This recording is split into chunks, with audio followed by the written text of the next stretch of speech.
Hi hello ಎಲ್ಲರೂ ಹೇಗಿದ್ದೀರಾ friends? ಇವತ್ತು ಏನು ವ್ಲಾಗು ಅಂತಂದರೆ ನಾನು ಬಟ್ಟೆ ಸೇಲ್ ಮಾಡ್ತೀನಿ, ಸ್ಟಿಚಿಂಗ್ ಮಾಡ್ತೀನಿ, ಮತ್ತು ಇದೇ ಮನೇಲೇ ಯೂಟ್ಯೂಬ್ ಚಾನಲ್ಲು ಮಾಡ್ತೀನಿ. ಅದ್ರ ಬಗ್ಗೆ ಮಾತಾಡ್ತೀನಿ.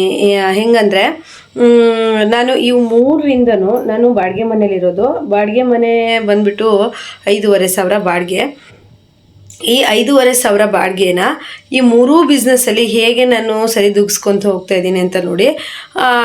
ಇವತ್ತಿನ ವಿಡಿಯೋ ತುಂಬ ಇಂಪಾರ್ಟೆಂಟ್ ಆಗಿರುತ್ತೆ. ಯಾರಿಗಾದರೂ ಈ ಶಾಪ್ ಮಾಡಬೇಕು, ಮನೇಲಿ ಹೊಲಿಬೇಕು ಅನ್ನೋ ಒಂದಿರೋರು ಮೈಂಡ್ ಸೆಟ್ ಇರೋರು ನಾನು ಇವತ್ತು ಹೇಳೋ ಅಂಥ ವಿಡಿಯೋನ ಪೂರ್ತಿಯಾಗಿ ನೋಡಿದ್ರೆ ನಿಮಗೆ ಏನು ಮಾಡಬೇಕು, ಟೈಲರಿಂಗ್ ಜೊತೆಗೆ ಇನ್ನೂ ಏನೇನು ಕೆಲಸಗಳನ್ನು ಮಾಡ್ಬೋದು ಅನ್ನೋದು ಐಡಿಯಾ ಸಿಗುತ್ತೆ.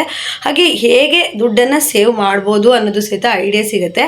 ಹಾಗೆಯೇ ಇನ್ನೂ ನಿಮ್ಗೆ ಹೊಸ ಹೊಸ ಐಡಿಯಾಗಳು ಬರ್ಬೋದು ಈ ವಿಡಿಯೋ ನೋಡೋದ್ರಿಂದ. ಹಾಗಾಗಿ ಇವತ್ತಿನ ವಿಡಿಯೋದಲ್ಲಿ ನಾನು ತುಂಬ ಒಳ್ಳೆ ಮಾಹಿತಿ ಕೊಡ್ತೀನಿ. ವಿಡಿಯೋನ ಕೊನೆವರೆಗೂ ಮಿಸ್ ಮಾಡಿದೆ ನೋಡಿ. ಬಟ್ಟೆಗಳೆಲ್ಲ ಬಂದಿದೆ. ಹಾಗೆ ಟೈಲರಿಂಗ್ ಮನೆಯಲ್ಲಿ ಸ್ವಲ್ಪ ಕೆಲವೊಂದು ಚೇಂಜಸ್ ಮಾಡಿದ್ದೀನಿ. ಬಟ್ಟೆ ತಗೊಳ್ಳೋರಿಗಾಗಿರ್ಬೋದು, ಬಟ್ಟೆ ಹೊಲಿಸೋರಿಗಾಗಿರ್ಬೋದು ಸ್ವಲ್ಪ ಚೇಂಜಸ್ಗಳನ್ನು ಮಾಡಿದ್ದೀನಿ. ಅದು ಏನು ಚೇಂಜಸ್ಸು ಅಂತೇಳಿ ವಿಡಿಯೋ ನೀವು ಪೂರ್ತಿಯಾಗಿ ನೋಡಿದ್ರೆ ನಿಮಗೆ ಗೊತ್ತಾಗುತ್ತೆ. ಬಟ್ಟೆಗಳೆಲ್ಲ ಸೇಲ್ ಆಗ್ತಾ ಇದ್ದಾವೆ. ಹೊಸ ಬಟ್ಟೆಗಳೆಲ್ಲ ಬಂದಿತ್ತು. ಡ್ರೆಸ್ ಎಲ್ಲ ಒಳ್ಳೊಳ್ಳೆ ಕಲೆಕ್ಷನ್, ತುಂಬ ಚೆನ್ನಾಗಿ ಕಡಿಮೆ ಪ್ರೈಸಲ್ಲಿ ತುಂಬ ಚೆನ್ನಾಗಿ ಡ್ರೆಸ್ಗಳೆಲ್ಲ ಬಂದಿತ್ತು. ಎಲ್ಲ ಕಸ್ಟಮರ್ ಬರ್ತಾ ಹೋಗ್ತಾ ಇರ್ತಾರಲ್ಲ ಫ್ರೆಂಡ್ಸ್, ಹಾಗಾಗಿ ಎಲ್ಲ ಮೆಸ್ಸಿ ಆಗಿಬಿಟ್ಟಿದೆ.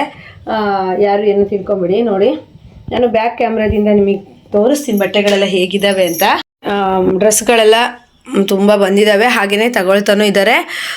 ಹಾಗೆಯೇ ಮನೆ ಅಲ್ವಾ, ಸೇಲ್ ಆಗುತ್ತೆ. ಹಾಗೆ ತುಂಬ ಜನಕ್ಕೆ ಏನಾಗಿತ್ತು ಅಂದರೆ ಡ್ರೆಸ್ಸು ಇಲ್ಲೇ ಇತ್ತು, ಆದರೆ ಡ್ರೆಸ್ಸು ಹಾಕಿ ನೋಡೋದಕ್ಕೆ ಒಂದು ರೂಮ್ ಬೇಕಿತ್ತು. ಅದು ನನಗೆ ಮನೆ ಆಗಿರೋದ್ರಿಂದ ಒಳಗೆ ತನಕ, ನಮ್ಮ ಮನೆ ಉದ್ದ ಮನೆ ಇದೆ, ಆದರೆ ಸ್ವಲ್ಪ ಒಳಗೆ ತನಕ ಅಂದರೆ ಲಾಂಗ್ ಮಿರರ್ ಇರಲಿಲ್ಲ. ತುಂಬ ಜನಕ್ಕೆ ಡ್ರೆಸ್ ತಗೊಂಡು ವೇರ್ ಮಾಡಿ ನೋಡೋದಕ್ಕೆ ತುಂಬ ಕಷ್ಟ ಆಗ್ತಿತ್ತು. ಹಾಗಾಗಿ ಒಂದು ಕನ್ನಡಿ ಬೇಕು, ಹಾಗೆ ಡ್ರೆಸ್ಸಿಂಗ್ ರೂಮ್ ಬೇಕು ಅಂತೇಳಿ ತುಂಬಾ ಅಂದ್ಕೊಳ್ತಾ ಇದ್ವಿ. ಡ್ರೆಸ್ಸಿಂಗ್ ರೂಮು ಮಾಡಿದ್ದೀನಿ. ಹಾಗೆ ಒಂದು ಲಾಂಗ್ ಮಿರರ್ ಸಹ ತಗೊಂಡಿದ್ದೀನಿ. ನೋಡಿ, ಬಟ್ಟೆಗಳೆಲ್ಲ ಮನೆ ಅಲ್ವಾ, ಎಷ್ಟು ಜೋಪಾನವಾಗಿ ಇಟ್ಕೊಂಡ್ರು ಸಾಲಲ್ಲ. ನೋಡೋಕೆ ಬರ್ತಾ ಇರ್ತಾರೆ, ನೋಡಿ ಹೋಗ್ತಾರೆ. ನಾವು ಸಹಿತ ಇಲ್ಲೇ ಟೈಲರಿಂಗ್ ಮಿಷನ್ ಇರೋದ್ರಿಂದ ಫ್ರೆಂಡ್ಸ್ ಬಟ್ಟೆ ಹೊಲಿತಾ ಇದ್ದೆ. ಮೆಸ್ಸಿ ಆಗಿದ್ದರೆ ಏನು ತಿಳ್ಕೊಬೇಡಿ.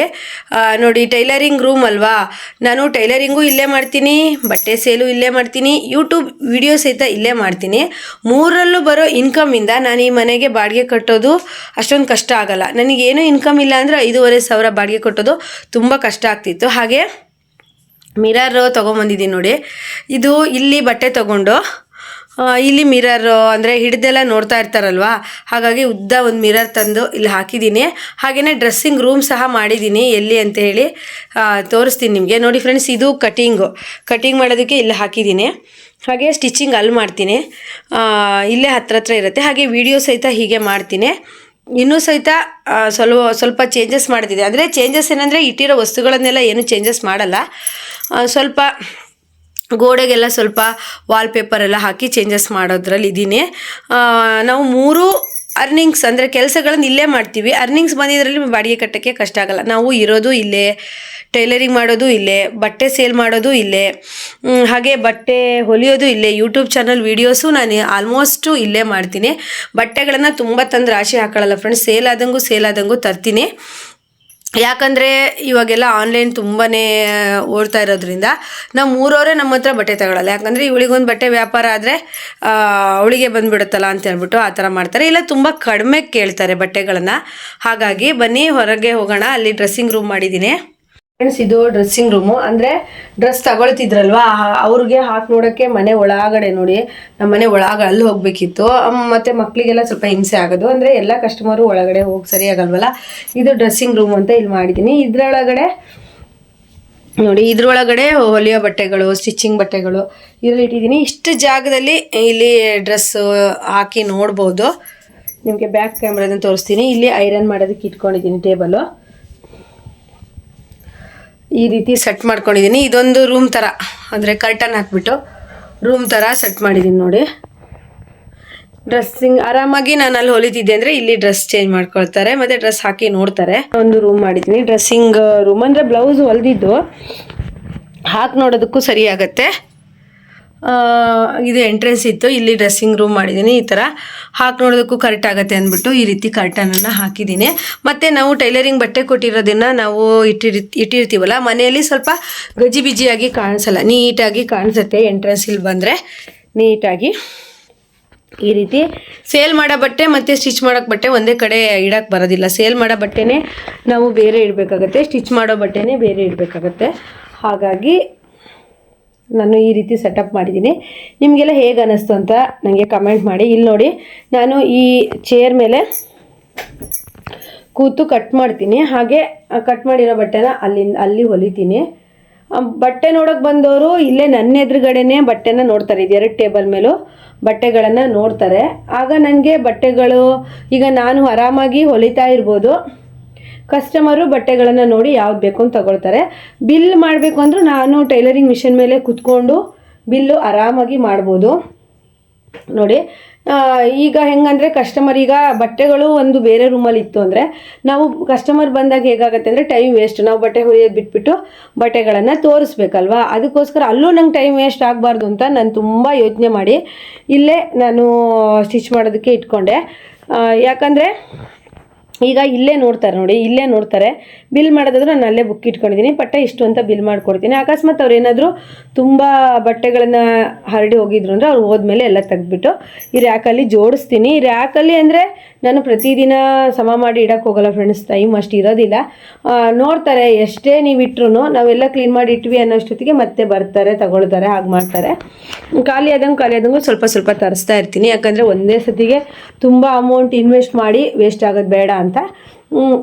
ಹಾಗೆಯೇ ವಿಡಿಯೋ ಕೊನೆವರೆಗೂ ನೋಡಿ. ನನಗೆ ಆಗಸ್ಟ್ ತಿಂಗಳಲ್ಲಿ ನಾನು ಎಷ್ಟು ಸತಿ ಬಟ್ಟೆ ತರಿಸ್ದೆ, ಹಾಗೆ ನಾನು ಎಷ್ಟು ನನಗೆ ವ್ಯಾಪಾರ ಮಾಡಿದ್ದೀನಿ ಅಂತ ಹೇಳ್ತೀನಿ. ನೋಡಿ, ಲಾಸ್ಟಲ್ಲಿ ಚಿಕ್ಕ ಟಾಪು ಹಾಗೆ ನೈಟಿ, ನಮ್ಮ ಹತ್ರ ಏನು ಕೇಳಕ್ಕೆ ಬಂದರೂ ಇಲ್ಲ ಅಂತ ಹೇಳಿ ಆಗಬಾರ್ದು, ಹಾಗಾಗಿ ಇಟ್ಟಿದ್ದೀನಿ. ಹೇಗಿದೆ ಅಂತ ಕಮೆಂಟ್ ಮಾಡಿ. ಮಿರರ್ ನಮಗೆ ತುಂಬಾ ಅವಶ್ಯಕತೆ ಇತ್ತು, ತುಂಬ ಟೈಮಿಂದ ತರಬೇಕು ಅನ್ಕೊಂತಾನಿದ್ದೆ. ಈ ಥರ ಲಾಂಗ್ ಮಿರರ್ ಆದರೆ ಡ್ರೆಸ್ಗಳು ಹೇಗೆ ಹಾಕೊಳ್ತೀವಿ ಒಂಥರ ಅಂದರೆ ಹೇಗೆ ಕಾಣುತ್ತೆ ನಮಗೆ ಅನ್ನೋದು ಗೊತ್ತಾಗುತ್ತೆ. ನೋಡಿ, ಈ ಥರ ಲಾಂಗ್ ಮಿರರ್ ಇತ್ತು ಅಂದರೆ ಡ್ರೆಸ್ಸಿಂಗ್ ಹಿಡಿದು ನೋಡಿದ್ರು ನಮಗೆ ಗೊತ್ತಾಗುತ್ತೆ, ಮತ್ತು ಈ ಥರ ವೇರ್ ಮಾಡಿ ನೋಡಿದಾಗೂ ನಮ್ಗೆ ಹೇಗೆ ಕಾಣಿಸುತ್ತೆ ಅಂತ ಹೇಳ್ಬಿಟ್ಟು ಗೊತ್ತಾಗುತ್ತೆ ಈ ಥರ. ಹಾಗಾಗಿ ಲಾಂಗ್ ಮಿರರ್ ಒಂದು ಬೇಕು ಅಂತ ನಂಗೆ ತುಂಬ ಅನಿಸಿತ್ತು ಫ್ರೆಂಡ್ಸ್. ನಮಗೆ ಹೆಂಗಂದರೆ ನಾನು ಈಗೇನೋ ಒಂದು ಈಗ ನೋಡಿ, ಈ ಬಟ್ಟೆ ಸೇಲು ಶುರು ಮಾಡಿದೆ ಅಂದ್ಕೊಳ್ಳಿ. ಹಳೇದು ನನ್ನ ಹತ್ರ ರ್ಯಾಕ್ ಇತ್ತು, ಅದರಲ್ಲಿ ಇಷ್ಟು ಬಟ್ಟೆನೂ ಇಟ್ಟೆ. ಮತ್ತು ಸ್ಯಾರಿ ತಂದಾಗ ನನಗೆ ಏನಾಯಿತು, ರ್ಯಾಕ್ ತಗೊಳ್ಳೋಷ್ಟು ಅಮೌಂಟು ಇರಲಿಲ್ಲ, ಸ್ಯಾರಿಗೆ ಹಾಕಿಬಿಟ್ಟಿದ್ದೆ. ನಿಧಾನಕ್ಕೆ ಬಟ್ಟೆ ಸೇಲ್ ಮಾಡಿ ಅದರಲ್ಲಿ ಬಂದಿರೋ ಲಾಭದಲ್ಲಿ ಈ ರ್ಯಾಕನ್ನು ತಗೊಂಡೆ, ಸೀರೆ ಇಟ್ಟಿದ್ದೀನಲ್ಲ ಈ ರ್ಯಾಕನ್ನು. ಹಾಗೆಯೇ ಮತ್ತೆ ಸ್ವಲ್ಪ ನಿಧಾನಕ್ಕೆ ಬಟ್ಟೆ ಸೇಲ್ ಮಾಡಿ ಈ ಕನ್ನಡಿನ ತಗೊಂಡೆ. ಹಾಗೆಯೇ ಹೀಗೆ ಸ್ವಲ್ಪ ನಮಗೆ ಹಂತವಾಗಿ ಮಾಡ್ಕೊಳ್ತಾ ಹೋಗ್ತೀನಿ. ನಿನಗೆ ಈ ಥರ ನೀನೇನೋ ಬಿಸ್ನೆಸ್ ಸ್ಟಾರ್ಟ್ ಮಾಡಿದೆಯಲ್ಲ, ತಗೋ, ನಿನಗೆ ಈ ವಸ್ತುಗಳು ಬೇಕಾಗತ್ತೆ, ಇಂಥ ವಸ್ತುಗಳು ಬೇಕಾಗತ್ತೆ ಅಂತ ಹೇಳಿ ಸಪೋರ್ಟ್ ಮಾಡೋರು ಯಾರೂ ಇಲ್ಲ ಫ್ರೆಂಡ್ಸ್. ನಾನೇ ಐಡಿಯಾದಿಂದ ಬಂದಂಥ ಲಾಭದಲ್ಲಿ ಈ ಕರ್ಟನ್ ಆಗಿರ್ಬೋದು, ಹಾಗೆ ಇಲ್ಲಿ ಇದಿದ್ವಲ್ಲ, ಇದು ನಮ್ಮನೆಯವರೇ ಮಾಡ್ತಾರೆ. ಅದೊಂದು ನಂಗೆ ಪೈಪ್ ಇತ್ತು ನನ್ನ ಹತ್ರ, ಅದೊಂದು ಪೈಪ್ ಅವರೇ ಮಾಡೋದ್ರಿಂದ ಅದೊಂದು ನನಗೆ ಬೆನಿಫಿಟ್ ಆಯಿತು. ಈ ಕರ್ಟನ್ನು ತೊಗೊಂಬಂದೆ, ಕರ್ಟನ್ ತಂದು ಈ ರೀತಿ ಮಾಡಿಕೊಂಡೆ. ಇಲ್ಲಾಂದರೆ ನಮ್ಮನೆ ಒಳಗೆ ತನಕನೂ ಮತ್ತೆ ಸರಿ ಆಗ್ತಿರ್ಲಿಲ್ಲ, ಕಸ್ಟಮರಿಗೂ ಒಂಥರ ಮುಜುಗರ ಆಗ್ತಿತ್ತು. ಹಾಗಾಗಿ ಇಲ್ಲೇ ಡ್ರೆಸ್ ಇತ್ತು, ಅಲ್ಲಿ ವೇರ್ ಮಾಡಿದ್ರೆ ಇಲ್ಲಿ ಕನ್ನಡಿ ಇದೆ ಅಲ್ವಾ, ಅವರಿಗೂ ಸಹಿತ ಚೆನ್ನಾಗಿ ಅನಿಸಿತು. ಹೇಗಿದೆ ನನ್ನ ಸೆಟಪ್ ಈ ಥರ ಎಲ್ಲ ರೆಡಿ ಮಾಡಿರೋದು ಅಂತ ಹೇಳ್ಬಿಟ್ಟು ನನಗೆ ಕಮೆಂಟ್ ಮಾಡಿ. ಈ ಥರ ಸೆಟ್ಟಿಂಗ್ಸ್ ಮಾಡಿ ಎಲ್ಲ ಇಟ್ಟಿದ್ದೀನಲ್ವಾ, ಹಾಗಾಗಿ ನಿಮ್ಗೆ ಹೇಗೆ ಅನ್ನಿಸ್ತು? ಒಂದೇ ಇಷ್ಟು ಜಾಗದಲ್ಲಿ ನಾನು 3 ಅರ್ನಿಂಗ್ಸ್ ಮಾಡ್ತೀನಿ. ಒಂದು ಬಟ್ಟೆ ಸೇಲ್ ಮಾಡೋದು, ಎರಡನೇದು ಟೈಲರಿಂಗ್ ಮಾಡೋದು, ಮತ್ತು ಯೂಟ್ಯೂಬ್ ವೀಡಿಯೋಸ್ ಮಾಡೋದು. ನೋಡಿ, ಯೂಟ್ಯೂಬ್ ವೀಡಿಯೋಕ್ಕಾಗಿ ಈ ಥರ ಟ್ಯೂಬ್ಲೈಟ್ ಹಾಕ್ಕೊಂಡಿದ್ದೀನಿ. ಹಾಗೆಯೇ ಈ ರೂಮಲ್ಲೇ 4-5 ಟ್ಯೂಬ್ಲೈಟ್ ಅಂದರೆ 4-5 ಲೈಟ್ ಇದೆ, ಟ್ಯೂಬ್ಲೈಟ್ 2 ಇದೆ, 2 ಬಲ್ಪ್ ಇದೆ, ಈ ರೀತಿ ಹಾಕ್ಕೊಂಡಿದ್ದೀನಿ. ನಾನು ಬಟ್ಟೆ ಸೇಲ್ ಮಾಡ್ತೀನಿ ಅಂತಲೇ ಒಂದು ಅಂಗಡಿ ಮಾಡಿದೆ ಅಂತ ಇಟ್ಕೊಳ್ಳಿ, 10,000 ಬಾಡಿಗೆ ಇರುತ್ತೆ. ಅಥವಾ ನಾನು ಟೈಲರಿಂಗ್ ಮಾಡೋಕ್ಕಂತಲೇ ಇದ್ದರೆ ಒಂದು 3,000 ಬಾಡಿಗೆ, ಮತ್ತು ಮನೆಗೆ ಎಕ್ಸ್ಟ್ರಾ ಬಾಡಿಗೆ. ಆಮೇಲೆ ಯೂಟ್ಯೂಬ್ ಚಾನಲ್ ಮಾಡೋದಕ್ಕೆ ನನಗೆ ಇನ್ನೇನೇನೋ ಅಂಗಡಿಗಳು ಹೊಸದಾಗಿ ಏನೋ ಇನ್ವೆಸ್ಟ್ ಮಾಡ್ತೀನಿ ಅಂತಂದರೆ ಅದಕ್ಕೆ ಹೋಗುತ್ತೆ. ಎಲ್ಲ ಸೇರಿ ತಿಂಗಳಿಗೆ ಒಂದು 20,000 ಹೋಯ್ತು ಅಂದರೆ ನಮಗೆ ಬರೋ ಇನ್ಕಮ್ಮೇ 20,000 ಆದರೆ ನಮಗೆ ಏನು ಉಳಿಯುತ್ತೆ? ಈಗ ಮನೇಲಿ ನೋಡಿ 5,500 ಬಾಡಿಗೆಗೆ ಹೋದ್ರು ಉಳಿದಿರೋ ಒಂದು 15,000 ನಮಗೆ ಮನೆ ಖರ್ಚಿಗೆ ಉಳಿಯುತ್ತಾ? ನಾವು ಸೇವಿಂಗ್ಸ್ ಮಾಡ್ಬೋದಾ? ಹೀಗೆ ಇಲ್ಲಿ ಈಗ ಬಟ್ಟೆ ಸೇಲ್ ಮಾಡೋಕ್ಕೆ ಈಗಂತೂ ಆನ್ಲೈನಲ್ಲಿ ತುಂಬ ಜನ ತಗೊತಾರೆ, ಆಫ್ಲೈನಲ್ಲಿ ತುಂಬಾ ಕಷ್ಟ ಸ್ವಲ್ಪ. ಆದರೂ ಸಹಿತ ಏನೋ ನಂಗೆ ಕಸ್ಟಮರ್ ಎಲ್ಲ ಬರ್ತಾರಲ್ವ ತಗೊಳ್ತಾರೆ. ಮತ್ತೊಂದು ಹೇಗಂದರೆ ನಾನೀಗ ಮನೆಯಲ್ಲಿ ಟೈಲರಿಂಗ್ ಮಾಡಿ ಯೂಟ್ಯೂಬ್ ಚಾನಲ್ ಮಾಡಿ ಬಟ್ಟೆನೂ ಹೊಲಿದು ಈ 3,000-5,500 ಬಾಡಿಗೆ ಕಟ್ಟೋದು ಅಷ್ಟೊಂದೇನು ದೊಡ್ಡ ಕೆಲಸ ಅಲ್ಲ. ಮತ್ತೊಂದು ಅಂದರೆ ಎಲ್ಲರ ಮನೇಲೂ ಇದು ವರ್ಕ್ ಆಗುತ್ತೆ ಅನ್ನೋಕ್ಕಿಲ್ಲ. ಅಂದರೆ ನಮಗೆ ಪೇಟೆ ಹತ್ತಿರ ಇರೋದ್ರಿಂದ ವರ್ಕ್ ಆಗ್ತಾಯಿದೆ. ಪೇಟೆ ದೂರ ಇದ್ದಿದ್ರೆ ನಮಗೆ ಈ ಥರ ವರ್ಕ್ ಆಗ್ತಿರಲಿಲ್ಲ. ಪೇಟೆ ನಮಗೆ ತುಂಬಾ ಹತ್ತಿರ. ಈ ಮನೆಯೂ ನಮಗೆ ನಮ್ಮ ಮನೇಲಿರೋ ಐಟಮ್ಗಳಿಗೆ ತುಂಬ ಚೆನ್ನಾಗಿ ಹಿಡಿದಿದೆ. ಹಾಗಾಗಿ ಈ ಮನೇಲಿ ನಾವು ಇಷ್ಟೆಲ್ಲ ಮಾಡ್ಕೊಳ್ಳೋಕ್ಕೆ ಸಾಧ್ಯ ಆಗಿದೆ.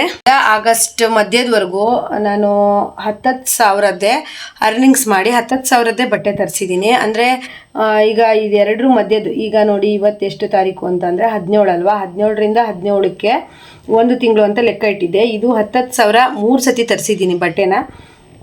ಹಾಗಾದರೆ ನನಗೆ 30,000 ಬಂದಿದೆ. ಅದನ್ನು ನಾನು ಸ್ವಂತಕ್ಕೆ ಬಳಸ್ಕೊಂಡಿಲ್ಲ, ಅದನ್ನು ಬಟ್ಟೆಗೆ ಇನ್ವೆಸ್ಟ್ ಮಾಡ್ತಾಯಿದ್ದೀನಿ. ಯಾಕಂದರೆ ಇನ್ನು ನೆಕ್ಸ್ಟ್ ದೀಪಾವಳಿಗೆಲ್ಲ ಸೇಲ್ ಆದರೆ ಅದರಲ್ಲಿ ಅಂದರೆ ಬಳಸ್ಕೊಂಡಿರೋದಂದರೆ ಇದೆ. ನಾನು ಕರ್ಟನ್ ಮಾಡಿದೆ ಮತ್ತು ಮಿರರ್ ತಂದೆ. ಹಾಗೆ ಹೀಗೆ ನನ್ನ ವ್ಯಾಪಾರಕ್ಕೆ ಮತ್ತು ನನ್ನ ಕೆಲಸಕ್ಕೆ ಏನಾದರೂ ತಗೊಂಡಿದ್ದೀನಿ ಅಷ್ಟೇ ಬಿಟ್ಟರೆ ನನ್ನ ಸ್ವಂತಕ್ಕೆ ಮನೆ ಖರ್ಚಿಗಾಗಿರ್ಬೋದು ಬಟ್ಟೆಗಾಗಿರ್ಬೋದು ಈ ರೀತಿ ನಾನು ಖರ್ಚು ಮಾಡಿಲ್ಲ. 10,000 ಅಂಥೇಳಿ ಹೋದ ಜುಲೈ 17ರಿಂದ ಈಗ ಆಗಸ್ಟ್ 17ರವರೆಗೆ ನಾನು 3 ಸತಿ ಪೇಮೆಂಟ್ ತೆಗೆದಿದ್ದೀನಿ 10,000 ಅಂತ. ಅಲ್ಲಿಗೆ 30,000. 30,000ದಲ್ಲಿ 30,000 10,000ನೇ ಬಟ್ಟೆ ತರಿಸಿದ್ದೀನಿ. 30,000 ಒಟ್ಟಿಗೆ ತರಿಸಿಲ್ಲ. 10,000 ಸೇಲ್ ಆದ ತಕ್ಷಣ ಬಟ್ಟೆ ತರಿಸಿದ್ದೀನಿ. ಅಂದರೆ ನಮಗೀಗ ಬಟ್ಟೆ ಒಯ್ದ ತಕ್ಷಣವೇ ದುಡ್ಡು ಕೊಡೋಲ್ಲ ಯಾರು, 1-2 ದಿನ 1 ವಾರ ಹಿಂಗೆ ತಗೊಳ್ತಾರೆ. ಕೆಲವೊಬ್ಬರು ದುಡ್ಡು ಕೊಡ್ತಾರೆ, ತಕ್ಷಣ ಕೊಡ್ತಾರೆ. ಅದನ್ನೆಲ್ಲ ಸೇರಿಸಿ 10,000 ಆದ ತಕ್ಷಣ ಬಟ್ಟೆ ತಂದಿದ್ದೀನಿ. ಈಗ ನಾನು ಜುಲೈ 17ರಿಂದ ಆಗಸ್ಟ್ 17ರವರೆಗೂ 3 ಸರಿ ತಂದಿದ್ದೀನಿ. ಅಲ್ಲಿಗೆ ನಾನು 30,000 ದುಡ್ದಿದ್ದೀನಿ. 30,000ದಲ್ಲಿ ನೆಕ್ಸ್ಟು ನಾನು ಆಗಸ್ಟ್ 17ರಿಂದ ಸೆಪ್ಟೆಂಬರ್ 17ರವರೆಗೂ ಎಷ್ಟು ಲಾಭ ಆಯಿತು ಅಂತ ಹೇಳ್ತೀನಿ ನಿಮಗೆ. ನಾನು ಯಾವ ಬಟ್ಟೆ ತರ್ತೀನಿ ಅದರ ಲೀಸ್ಟ್ ಹಿಂದ್ಗಡೆ ಯಾರ್ಯಾರು ತೊಗೊಂಡ್ರು ಎಷ್ಟು ಲಾಭ ಬಂತು ಅಂತೆಲ್ಲ ಬರೆದಿಡ್ತೀನಿ. ಅದ್ರ ಬಗ್ಗೆ ನಿಮಗೆ ಮಾಹಿತಿ ಬೇಕಿದ್ರೆ ಕಮೆಂಟ್ ಮಾಡಿ, ನಾನು ನೆಕ್ಸ್ಟ್ ವಿಡಿಯೋದಲ್ಲಿ ನಿಮಗೆ ಹೇಳ್ತೀನಿ. ಫ್ರೆಂಡ್ಸ್, ಈ ನೋಡಿ ನಾವೀಗ ಏನೋ ದುಡಿತಿದ್ದೀವಿ, ನಮ್ಮ ಕೈಯಲ್ಲಿ ಚೆನ್ನಾಗಿ ದುಡ್ಡಿದೆ ಅಂತೇಳಿ ಸುಮ್ಮನೆ ದೊಡ್ಡ ಮನೆಗಳು ಮಾಡೋದು, ಸುಮ್ಮನೆ ಅಂಗಡಿಗಳು ಮಾಡೋದು, ಸುಮ್ಮನೆ ತುಂಬ ಇನ್ವೆಸ್ಟ್ ಮಾಡೋದು, ಆಗ ಮಾಡೋದಕ್ಕಾಗ್ದೇ ಸುಮ್ಮನೆ ಇರೋವಂಥದ್ದು ಇದೆಲ್ಲ ಮಾಡಬಾರ್ದು. ಫಸ್ಟಿಗೆ ನಾವು ಚಿಕ್ಕದಾಗಿ ಸ್ಟಾರ್ಟ್ ಮಾಡಿ ಹೆಂಗಾಗತ್ತೆ ನೋಡಿಕೊಂಡು ಮತ್ತೆ ನಾವು ದೊಡ್ಡದಾಗಿ ಸ್ಟಾರ್ಟ್ ಮಾಡೋದು ತುಂಬಾ ಒಳ್ಳೆಯದು.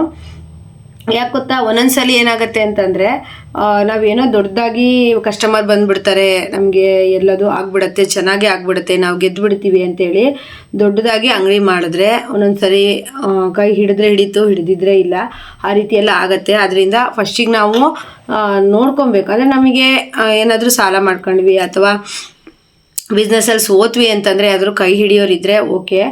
ನಮಗೆ ಕೈ ಹಿಡಿಯೋರು ಇಲ್ಲ ಅಂತ ಅಂದರೆ ಮಾತ್ರ ಅವಾಗ ತುಂಬಾ ಕಷ್ಟ ಆಗುತ್ತೆ. ಯಾಕಂದರೆ ನಾನು ಅಷ್ಟೇ ಫ್ರೆಂಡ್ಸ್, ಈಗ ನೋಡಿ ಮನೆ ಕೆಲಸ ಅಂತೂ ಮಾಡಲೇಬೇಕು, ಅದಕ್ಕಂತೂ ಕಾಂಪ್ರಮೈಸ್ ಇಲ್ಲ. ಮನೆ ಕೆಲಸ ಮಾಡಿಕೊಂಡು ಬಟ್ಟೆ ಹೊಲ್ಕೊಂಡು ಮತ್ತು ಯೂಟ್ಯೂಬ್ ವಿಡಿಯೋ ಮಾಡಿಕೊಂಡು ಬಟ್ಟೆ ಸೇಲ್ ಮಾಡಿಕೊಂಡು ಇಷ್ಟು ನಮ್ಮ ಕೈಲಿ ಒಂದು ಹಂತಕ್ಕೆ ಆಗತ್ತೆ. ಇನ್ನೂ ನಾನು ಮಾಡ್ತಾ ಹೋಗ್ತೀನಿ ಅಂದರೆ ನಮಗೆ ಈಗ ನಾವು ಒಂದು ಮನೇಲಿ ಎಲ್ಲ ಕಡೆಯಿಂದ ಸಪೋರ್ಟ್, ಒಂದು ಅಡುಗೆ ಮಾಡೋರು ಇನ್ನೇನೋ ನಾವು ಅಲ್ಲಿಂದಲ್ಲೇ ಇಲ್ಲಿಂದಲ್ಲೇ ಬಿಟ್ಟು ಹೋದರೆ ಮಾಡ್ಕೊಳೋರಿದ್ದರೆ ಓಕೆ. ಎಲ್ಲದು ನಾವೇ ಕರೆಕ್ಟಾಗಿ ಮಾಡಿ ಹಬ್ಬ ಈ ಥರ ಮತ್ತು ಹೋಗೋಲ್ಲಿಗೆ ಬರೋಲ್ಲಿಗೆ ಎಲ್ಲದೂ ನೋಡಿಕೊಂಡು ಇಷ್ಟು 3 ಕೆಲಸ ಒಟ್ಟಿಗೆ ಮಾಡ್ತೀವಿ ಅಂದಾಗ ನಮಗೆ ಶಾಪ್ ಆಗುತ್ತೋ ಇಲ್ಲೋ ನೋಡ್ಕೋಬೇಕು. ನಾವು ಶಾಪಿಂದ ಬರೋದು ಸ್ವಲ್ಪ ಲೇಟ್ ಆದ್ರೂ ಮನೇಲಿ ಅಡ್ಜಸ್ಟ್ ಮಾಡ್ಕೊತಾರಂದರೆ ಓಕೆ, ಇಲ್ಲ ಅಂದರೆ ತುಂಬಾ ಕಷ್ಟ ಆಗುತ್ತೆ. ಹಾಗಾಗಿ ನಾನು ನಮ್ಮೂರಲ್ಲೇನೇನು ಅಂಗಡಿಗಳು ಕೇಳಿದೆ, 10,000 ರೂಪಾಯಿ ಬಾಡಿಗೆ ಕಮ್ಮಿ ಯಾವ ಅಂಗಡಿನೂ ಇಲ್ಲ. 10,000 ಅಂಗಡಿಗೆ ಟೈಮ್ ಕರೆಕ್ಟಾಗಿ ನಾವು ಹೋಗಬೇಕು. ಮತ್ತು ಬಟ್ಟೆ ಬಂದರೆ ಬಂತು, ಬರ್ದಿರಲ್ಲ. ಅಂದರೆ ಪೇಟೆ ತುಂಬ ಟೈಲರ್ಸ್ಗಳಿರ್ತಾರೆ, ಪೇಟೆ ತುಂಬ ಬಟ್ಟೆ ಅಂಗಡಿಗಳಿರ್ತವೆ. ಮತ್ತು ಈಗ ಏನಂತಂದರೆ ಈಗೇನೋ ನಾನೇನೋ ಒಂದು ಶುರು ಮಾಡಿದೆ ಚೆನ್ನಾಗದೆ ಅಂದರೆ ನನ್ನ ಕಾಂಪಿಟೇಷನ್ ಎದುರಿಗೆ ಹಾಕುವಂಥವ್ರು ತುಂಬ ಜನ ಇರ್ತಾರೆ. ನನಗೆ ಮನೇಲಿ ಒಂದು ದಿನಕ್ಕೆ ಒಂದು 3-4 ಡ್ರೆಸ್ ಹೋದರೆ ಅದರಲ್ಲಿ ಒಂದು 100 ಅಥವಾ 200 ನನಗೆ ಲಾಭ ಸಿಕ್ಕರೆ ಅಲ್ಲೇ ಒಂದು 800 ರೂಪಾಯಿ ಬಂತು. ಬಟ್ಟೆ ಹೊಲದಲ್ಲಿ ಒಂದು 2 ಬ್ಲೌಸ್ ಹೊಲಿದ್ರೆ ಒಂದು 600 800 ಬಂತು. ಹಾಗೆಯೇ ಒಂದು ಯೂಟ್ಯೂಬ್ ಚಾನಲ್ ಮಾಡಿದ್ರೆ ತಿಂಗಳಿಗೆ ಒಂದು $100 ಆದರೆ ಒಂದು ಅರ್ನಿಂಗ್ಸ್ ಬಂದರೆ ಅದರಲ್ಲೇ ಆಯಿತು. ಹೀಗೆ ಈ ಥರ ನಾನು ಮಾಡಿಕೊಂಡು ಬರ್ತಾ ಎಲ್ಲೂ ಸಾಲ ಮಾಡ್ಕೊಳ್ದೇನೆ ನಾವು ದುಡಿಬೇಕು ಅಂತೇಳಿ ದುಡಿತಾ ಇದ್ದೀವಿ. ಸಾಲ ಮಾಡಿಕೊಂಡ್ರೆ ನಮಗೆ ಕೈ ಹಿಡಿಯೋರು ಇದ್ದಾರಪ್ಪ ಅನ್ನಂಗಾದರೆ ಸಾಲ ಎಷ್ಟು ಬೇಕಾದ್ರೂ ಮಾಡ್ಕೊಬೋದು.